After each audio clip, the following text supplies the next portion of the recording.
আসসালামু আলাইকুম ভিউয়ার্স, কেমন আছেন সবাই? আশা করি ভালো আছেন। অনেকে আছেন লেয়ার মুরগির মাংস খেতে পছন্দ করেন না, তবে এভাবে রান্না করলে সবাই অনেক পছন্দ করবে।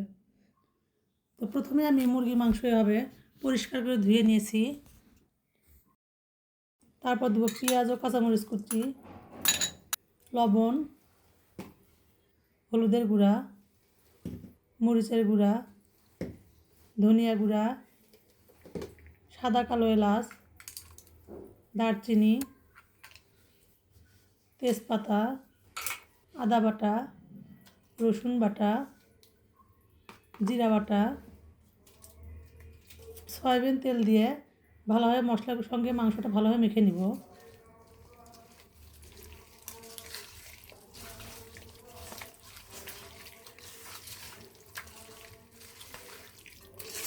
এবার আমি মাংস মাখা হয়ে গেছে, এবার আমি একটু পানি দিয়ে মাংসটা সিদ্ধ করে নিব।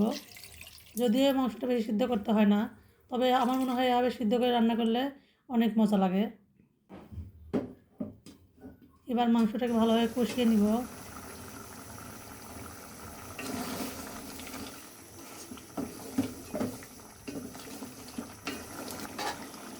কষানো হয়ে গেলে এবার একটা কড়াইয়ে সয়াবিন তেল, পেঁয়াজ ও রসুন কুচি দিয়ে ভেজে নিব।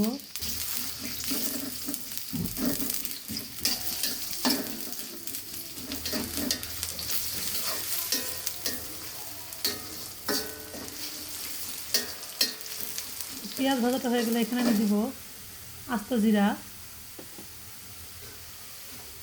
আবারও নেড়ে চেড়ে নিব। এবার দিব আমি সিদ্ধ করে রাখা মুরগির মাংস।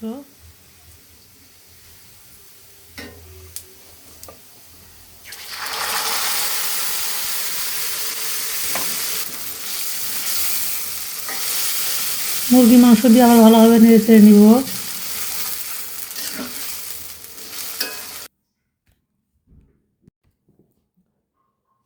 অল্প আছে ভালোভাবে মাংসটা কষিয়ে আমি রান্না করে নিব।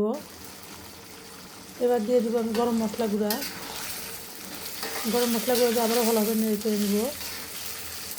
এ সময় চুলা আঁচটা রাখবো মিডিয়ামে রেখে আমি মাংসটা রান্না করে নিব।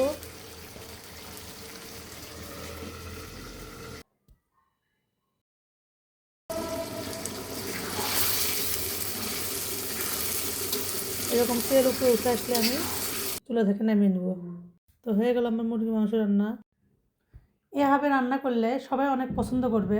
ভালো লাগলে লাইক, কমেন্ট, শেয়ার করে পাশে থাকবেন এবং বাড়িতে অবশ্যই একবার ট্রাই করে দেখবেন। ধন্যবাদ।